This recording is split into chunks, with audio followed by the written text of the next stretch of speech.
네, 안녕하세요. 반갑습니다. TMI에서 유지 목사입니다. 네, 얼마 전에 아주 우리나라에 기쁜 일이 있었어요. 여러분들도 다 아실 텐데, 오징어 게임의 감독님이신 황동혁 감독님하고, 그다음에 우리 이정재 배우님이, 네, 정말 콧대 높다고 소문이 자자한 에미상에서 감독상과 또 나무조연상을 수상했습니다. 또 그 외에도 프로덕션 디자인상 이런 등등 총 6개 부분에서 상을 받았더라고요. 그래서 너무 기뻤고, 무엇보다도 사실 기뻤던 거는 이 아카데미 시상식과 견주어서 사실은 TV 방송 부분에서 가장 이제 권위 있다라고 여겨지는 이 에미상은 사실은 백인 중심의 어떤 시상식이다라는 이야기들이 많았거든요. 근데 거기에서 비영어권의 작품이 비영어권의 감독과 배우가 상을 받았다라는 것은 이 에미상 안에서는 처음 있는 일이었다고 해요. 엄청난 일인 거죠. 그래서 너무나 자랑스러웠고 참 기뻤습니다. 그리고 그 두 분의 수상 소감도 봤는데요.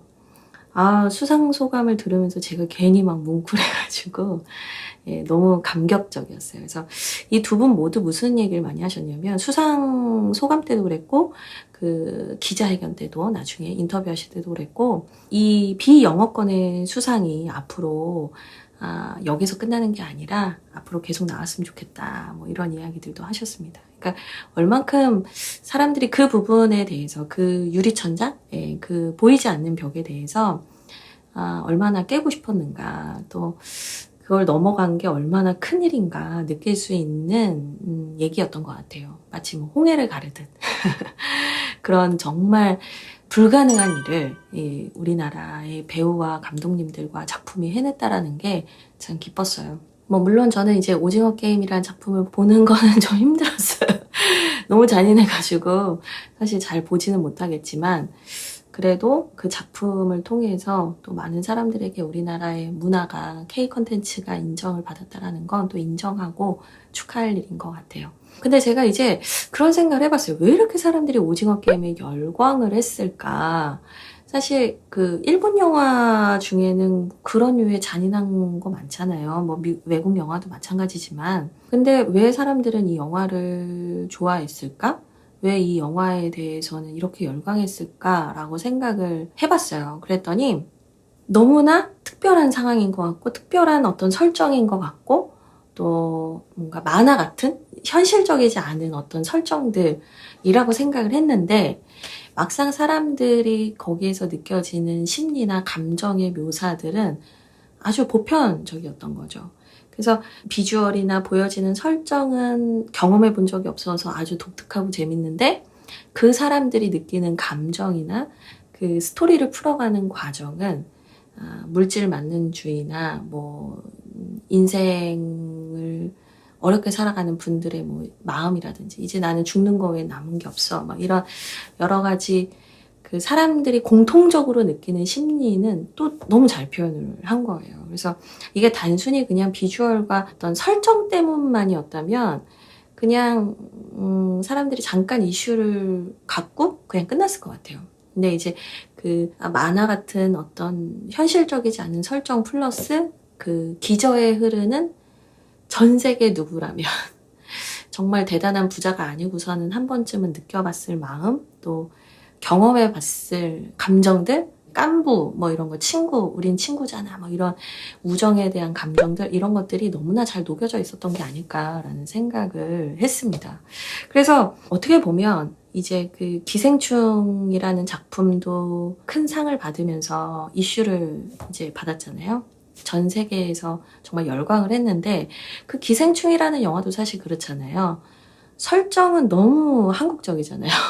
지하방, 2층 집에 사는 부잣집, 이런 설정들은 극히 한국적인데, 그 안에서 사람들이 느끼고 수치심을 느끼고 또 무지한 듯 하지만 이기적이고 이런 등등 인간의 본성, 죄성, 하여튼 그런 인간 본연의 심리 묘사를 너무나 잘했기 때문에 기생충에 대한 열광이 있었던 것 같아요. 그러니까 같은 맥락인 거죠. 미나리도 그렇잖아요. 네, 미나리도 정말 윤여정 씨라는 대배우를 전 세계가 주목하게 한 네, 그런 영화죠.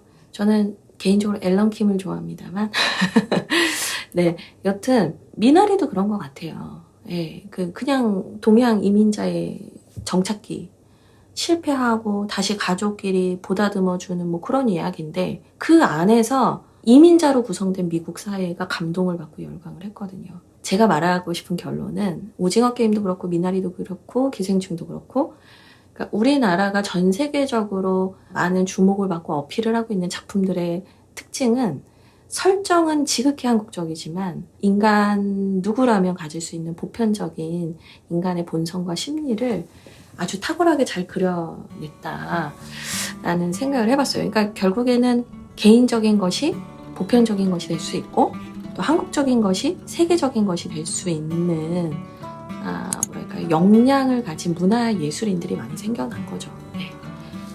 뭐 사실 그 인간 본성을 충분히 잘 표현을 못하면 그거를 정말 예술적으로 감각적으로 잘 표현을 못하면 사실 그냥 정말 그냥 한국 사람들만 알고 한번 보고 끝날 영화가 될 수 있어요. 이게 한 끗 차이예요.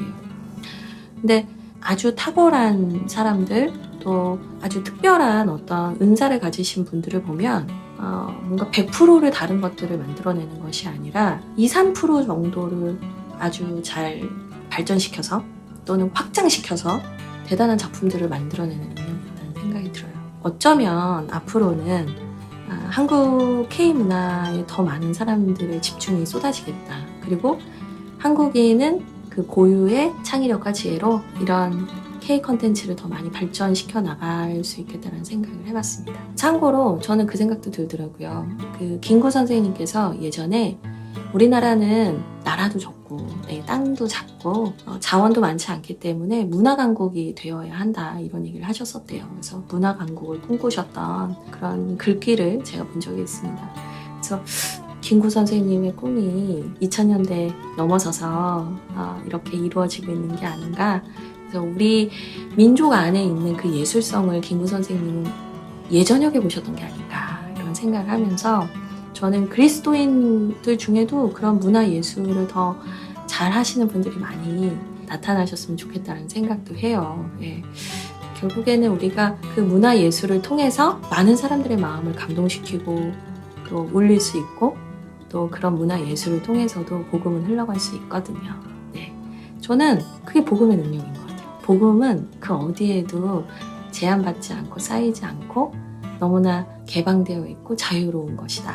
그래서 저는 하나님의 복음은 다양한 방법을 통해서 사람들의 마음을 노크할 수 있다는 생각을 합니다. 그래서 저는 뭐 기독교인들 중에서도 그런 분들이 더 많아졌으면 좋겠어요.